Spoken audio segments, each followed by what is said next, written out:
नमस्कार, आप देख रहे हैं इंडिया वॉइस। मैं हूं आपके साथ रिया डंगवाल। छत्तीसगढ़ कौशल्या भूमि में आपका स्वागत है। बुलेटिन की शुरुआत करेंगे छत्तीसगढ़ की खबरों के साथ। मुख्यमंत्री विष्णुदेव साय की अध्यक्षता में आज राज्य मंत्रिमंडल की बैठक होने वाली है। इस दौरान 3 महीने बाद होने वाली इस बैठक में किसानों, मजदूरों और अधिकारियों और कर्मचारियों के पक्ष में कई अहम फैसले होने की संभावना है। पिछले विधानसभा चुनाव के दौरान मोदी की गारंटी में किए गए वादों को पूरा करने और निर्माण कार्यों के पक्ष में फैसले हो सकते हैं। लोकसभा चुनाव में छत्तीसगढ़ की 11 में से 10 सीटों पर बीजेपी को मिली जीत के लिए कैबिनेट की बैठक में मंत्रियों द्वारा मुख्यमंत्री का सम्मान और अभिनंदन भी किया जाएगा। इसके अलावा कैबिनेट में आगामी मॉनसून खरीद और खरीफ सीजन के लिए खाद और बीज की उपलब्धता, विधानसभा के आगामी मॉनसून सत्र और नगरीय निकाय चुनाव की तैयारियों को लेकर भी चर्चा की जाएगी। साथ ही बलौदाबाजार जिला मुख्यालय में बीते दिनों हुई घटना के बाद कानून व्यवस्था की स्थिति को लेकर भी कैबिनेट में चर्चा हो सकती है।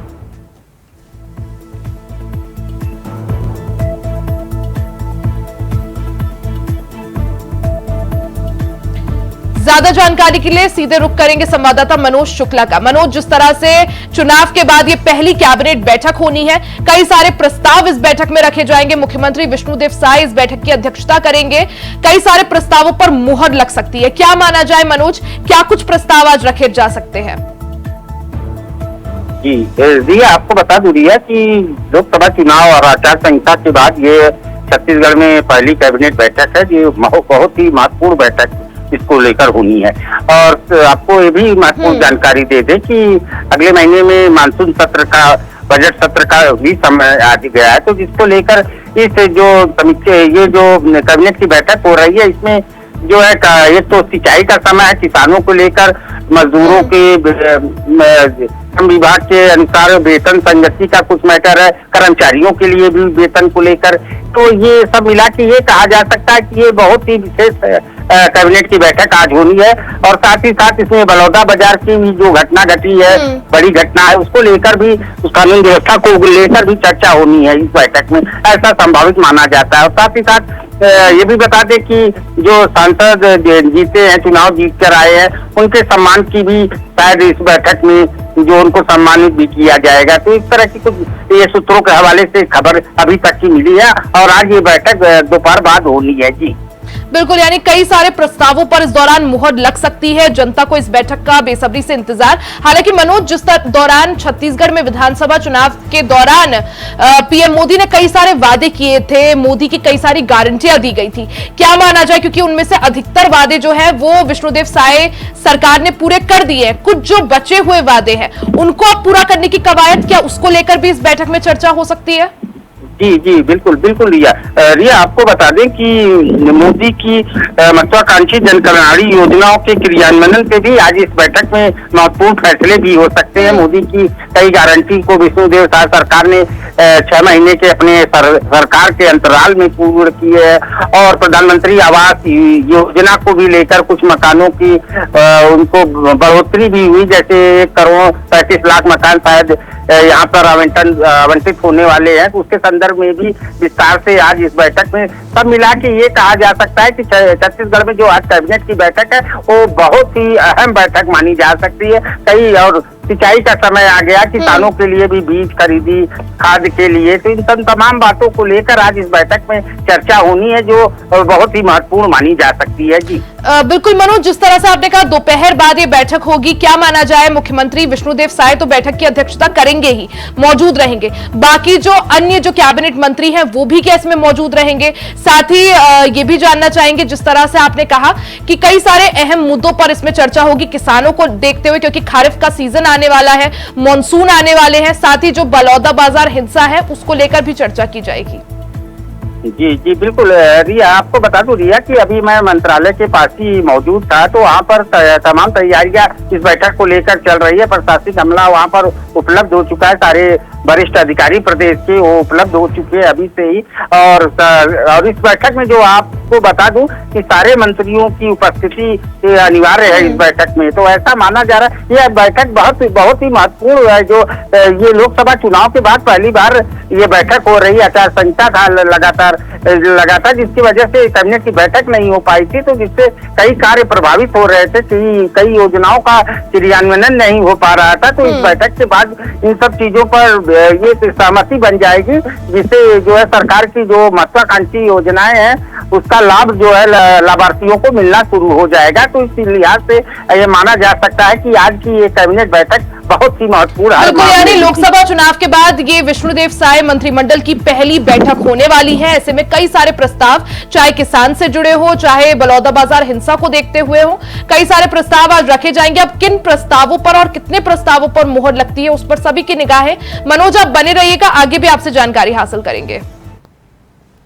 खबर रायपुर से है, जहां सीएम विष्णुदेव साय ने उनके निवास कार्यालय में भारतीय पुलिस सेवा 75वें आरआर बैच के अधिकारियों से मुलाकात की। राज्य पुलिस अकेडमी चंदखुरी के निदेशक रतनलाल डांगी ने सीएम विष्णुदेव साय को बताया कि भारतीय पुलिस सेवा 75वें आरआर बैच के 4 अधिकारियों, जिनमें आकाश श्रीमाल, अजय कुमार, अक्षर प्रमोद साबरा और विमल कुमार पाठक को छत्तीसगढ़ कैडर मिला है। मुख्यमंत्री विष्णुदेव साय ने इस दौरान सभी पुलिस अधिकारियों को बधाई दी और शुभकामनाएं भी दी।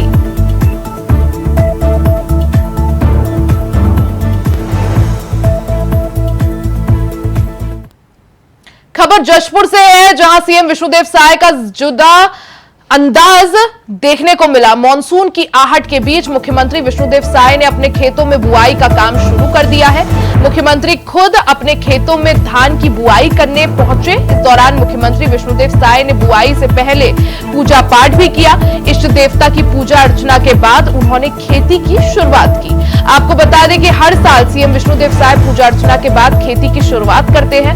सीएम ने कहा कि किसान सम्मान निधि से किसानों को फायदा होगा, उनकी उन्नति का रास्ता खुलेगा। मुख्यमंत्री विष्णुदेव साय ने कहा कि छत्तीसगढ़ और देश के करोड़ों किसानों को किसान सम्मान निधि का लाभ मिल रहा है।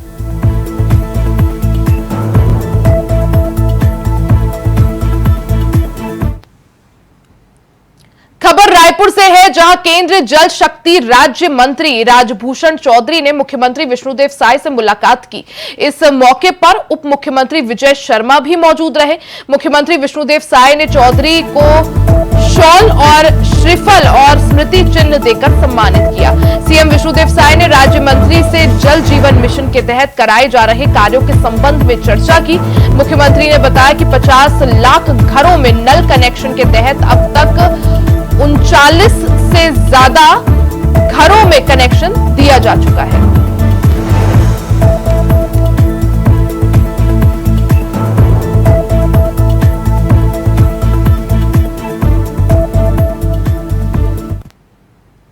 खबर दुर्ग से है, जहां प्रदेश भूपेश सरकार के जाने के बाद और लोकसभा चुनाव के खत्म होने ही अब कांग्रेस नेताओं के आंदोलन और प्रदर्शन तेज हो गए हैं। कांग्रेस नेता प्रदेश भर में सड़कों पर बीजेपी सरकार पर आरोपियों की बौछार करते नजर आ रहे हैं। दुर्ग में भी कांग्रेस नेताओं ने जिला कलेक्ट्रेट के सामने प्रदर्शन कर बलौदाबाजार हिंसा पर सरकार को जमकर घेरा और साय सरकार से इस्तीफे की मांग की है। छत्तीसगढ़ में कांग्रेस पार्टी आज सड़कों पर है। बलौदाबाजार में जो घटना हुई है, कलेक्ट्रेट परिषद, जिला कार्यालय, जिलाध्यक्ष का कार्यालय, पुलिस अधीक्षक का कार्यालय जलाया गया। मैं तो 40-45 साल से राजनीति में हूँ। हिंदुस्तान के इतिहास में पहली बार हुआ। दोषियों के खिलाफ कार्रवाई होना चाहिए और सरकार को इस्तीफा देना चाहिए। लगातार सतनामी समाज को बदनाम करने की कोशिश हो रही है, उनके लोगों को पकड़ा जा रहा है। एक तरफ गृह मंत्री कहते हैं कि बाहरी तत्वों का हाथ है, तो आप जब बाहरी तत्वों का हाथ है, आप गृह मंत्री हैं, सरकार आपकी है, तो आप उनको पकड़िए ना। काहे के लिए समाज के लोगों को बदनाम करने के लिए पकड़ के प्रताड़ित कर रहे हैं। खबर रायपुर से है, जहां बलौदा बाजार में हुई हिंसा के विरोध में कांग्रेस ने प्रदेश भर में धरना प्रदर्शन किया। सभी जिला मुख्यालयों में कांग्रेसी सड़कों पर उतरे और पूरे मामले की सीबीआई से जांच कराने की मांग की। बलौदा बाजार जाने के लिए निकले कांग्रेस नेताओं को बीच रास्ते में ही पुलिस ने रोक लिया। इसके बाद कांग्रेस नेताओं ने काली पट्टी बांधकर प्रदर्शन किया। राजधानी रायपुर में धरने में शामिल पूर्व मुख्यमंत्री भूपेश बघेल ने कहा कि पुलिस ने जिन 3 मजदूरों को पकड़ा है वो बीजेपी से जुड़े ठेकेदार के लोग हैं। उन्होंने आरोप लगाया कि घटना के बाद से पुलिस घर में घुसकर लोगों को मार रही है।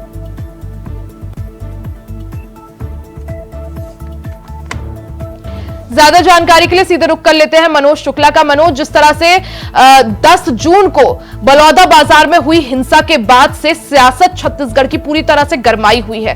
कांग्रेस जो है सड़कों पर उतर आई है और लगातार प्रदर्शन कर रही है, यानी जो आग बलौदा बाजार में लगी उसकी आंच अभी तक बुझी नहीं है।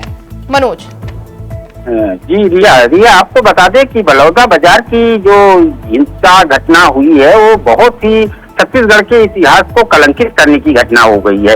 और ये अब सिर्फ छत्तीसगढ़ की बात ना हो कि ये पूरे देश में इस बात की चर्चा शुरू हो गई है। आपको पहले भी बताया जा चुका हो, हमारे द्वारा बताया गया कि इसमें चंद्रशेखर भीम आर्मी के प्रमुख की भी एंट्री हो चुकी है।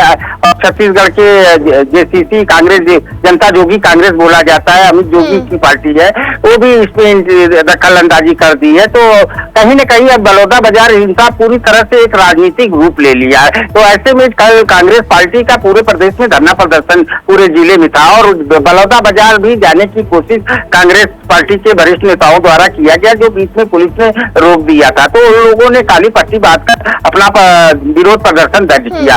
और आपको बता दें कि पूर्व मुख्यमंत्री भूपेश बघेल द्वारा कल राजधानी रायपुर में बड़ा इल्जाम सत्ता पक्ष से पार्टी पर लगाया गया। उनका कहना है कि बेकसूरों को घर में घुसकर मारा जा रहा है। ये बहुत बड़ा बयान भूपेश बघेल की तरफ से कल आया है। तो ऐसे में कहीं न कहीं सरकार की किरकिरी निश्चित रूप से हो रही है बलौदा बाजार घटना को लेकर। और वहीं बात करें सरकार की, तो सरकार भी अपने स्तर से पूरी तरह से बलौदा बाजार की घटना को लेकर काफी गंभीर दिख रही। ऐसा नहीं माना जा सकता कि सिर्फ सरकार भी अपनी तरफ से न्यायिक जांच की घोषणा कर दी है। न्यायिक जांच हो रही है और रिटायर्ड चीफ जस्टिस के नेतृत्व में जो घटना की जांच हो रही है।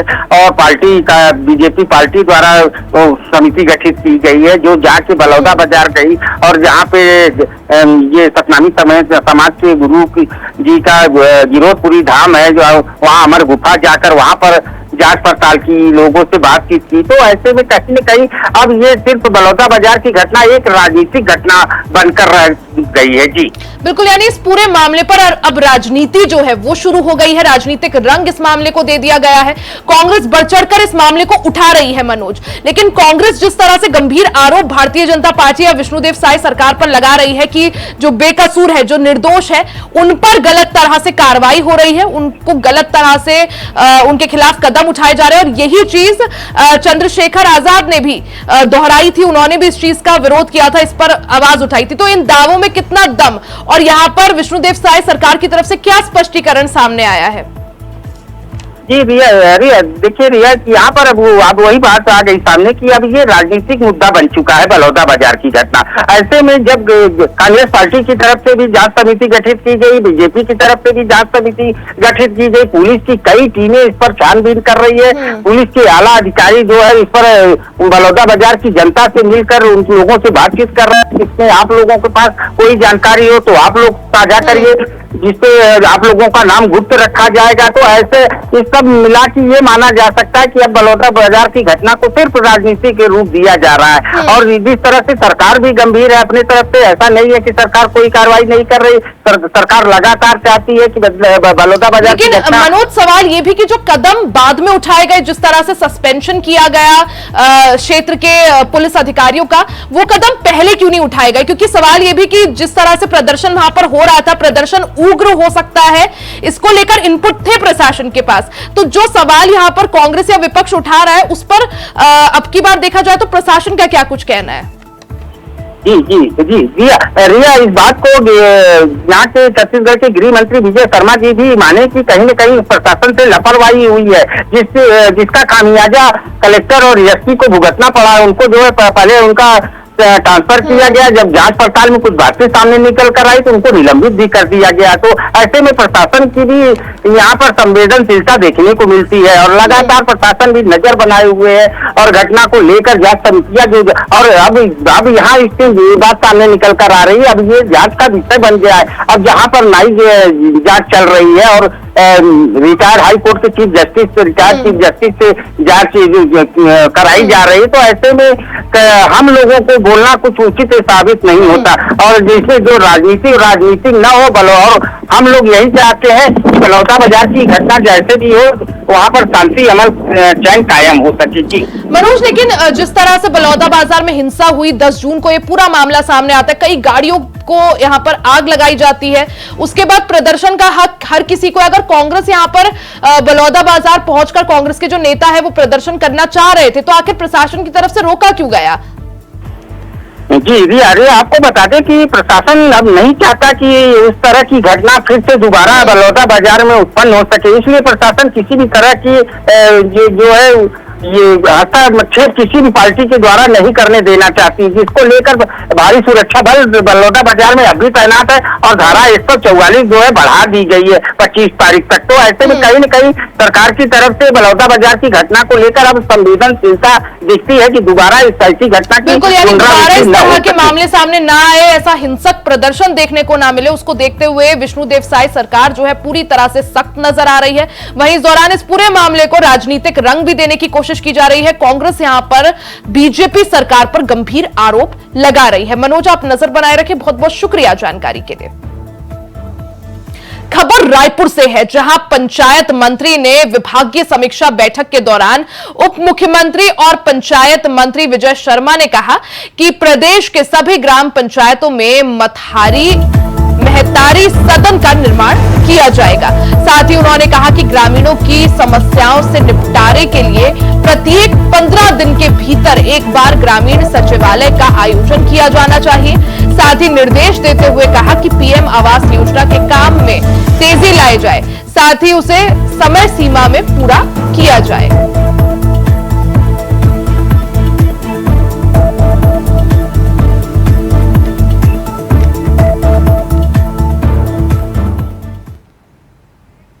छत्तीसगढ़ के वित्त मंत्री ओपी चौधरी ने कांग्रेस पर जमकर निशाना साधा। उन्होंने राहुल गांधी के ईवीएम वाले बयान पर निशाना साधते हुए कहा कि कांग्रेस मानसिक हताशा और निराशा की शिकार हो गई है। जब चुनाव में जीतते हैं तो ईवीएम सही हो जाती है और जब हारते हैं तो ईवीएम का हल्ला मचाते हैं।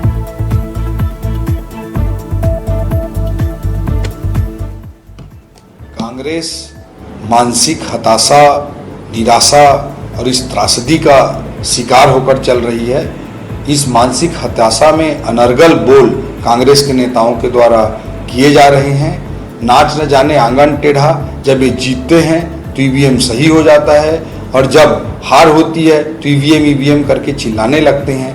पूरे देश और दुनिया में जो भी टेक्नोलॉजी है उसका उपयोग करके कोई भी व्यक्ति उसे जब हैक नहीं कर सकता, प्रॉब्लम क्रिएट नहीं कर सकता, तो अनावश्यक कांग्रेस आरोप प्रत्यारोप की राजनीति कर रही है। उत्तर प्रदेश में अगर हमको पिछले बार से कम सीटें मिली हैं तो ईवीएम पे कंट्रोल रहता तो 80 सीट जीत जाते। इस तरह के बकवास बातें कांग्रेस को भारत के महान परंपराओं के लोकतंत्र में शोभा नहीं देती। ताम्रध्वज साहू जी को इस तरह के अनर्गल बयानबाजी से। खबर रायपुर से है, जहां वन और जलवायु परिवर्तन मंत्री केदार कश्यप ने नवा रायपुर के नंदवन जू और सफारी का दौरा किया। इस दौरान उन्होंने नंदनवन जू और सफारी से चीतल को अचानकमार टाइगर रिजर्व बिलासपुर छोड़ने के लिए रेस्क्यू गाड़ी को हरी झंडी दिखाकर रवाना किया। जंगल सफारी से कुल 150 की संख्या में हिरणों को अचानकमार टाइगर रिजर्व में छोड़ने की अनुमति मिली है। उसी कड़ी में पहली बार कुल 42 हिरण को रवाना किया गया। वन मंत्री केदार कश्यप ने जंगल सफारी के दौरान दौरे के बाद वन विभाग के अधिकारियों के साथ जंगल सफारी की आगामी कार्य योजना के बारे में चर्चा भी की।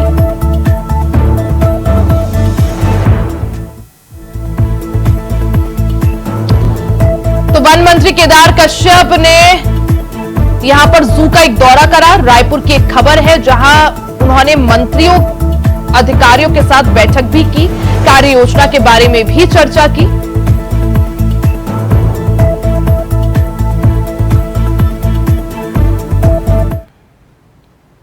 वहीं खबरों में आगे बढ़ते हैं। खबर दुर्ग से है जहां दुर्ग जिले के मशहूर एसीसी सीमेंट प्लांट को साल 2022 में अडानी ग्रुप ने टेकओवर करने के बाद जामुल में बने सीमेंट फैक्ट्री में बदल रहे हैं। सीमेंट फैक्ट्री में प्रोडक्शन बढ़ाने के लिए कई बड़े बदलाव के प्रोजेक्ट्स पर मैनेजमेंट काम कर रहा है, जिसके तहत बाहर से टेक्नीशियन बुलाए जा रहे हैं। लेकिन इस आउटसोर्सिंग का विरोध स्थानीय श्रमिक संगठनों ने करना शुरू कर दिया है। वहीं जनता कांग्रेस छत्तीसगढ़ के नेता ईश्वर उपाध्याय ने कलेक्टर को ज्ञापन सौंपकर प्रबंधन पर स्थानीय युवाओं की उपेक्षा करने का आरोप लगाया है। ज्ञापन सौंपकर नेता ने कलेक्टर से स्थानीय बेरोजगार युवाओं को रोजगार में प्राथमिकता दिलाने की मांग की है।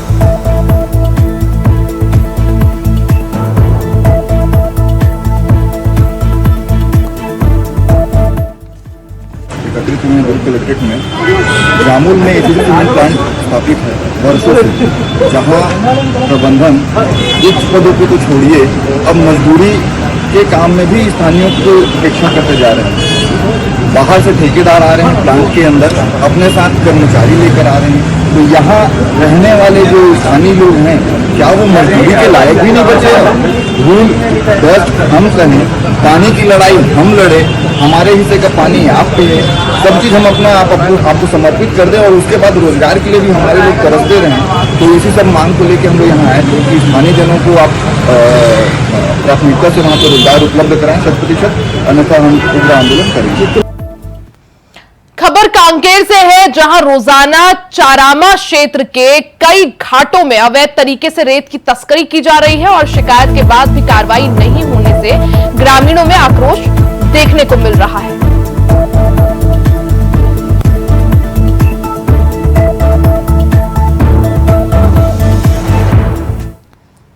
खबर बालौदा बाजार से है जहां जिले में 144 धारा लगी हुई है, जिसके बाद पुलिस चेकिंग के दौरान युवक अवैध रूप से गांजा तस्करी करते पकड़ा गया। युवक के बैग से 10 पैकेट बंधा हुआ गांजा जब्त किया गया, जिसकी कीमत 1 लाख रुपए बताई जा रही है। आरोपी के खिलाफ एनडीपीसी एक्ट के तहत कार्रवाई कर न्यायिक हिरासत में उसे जेल भेज दिया गया है।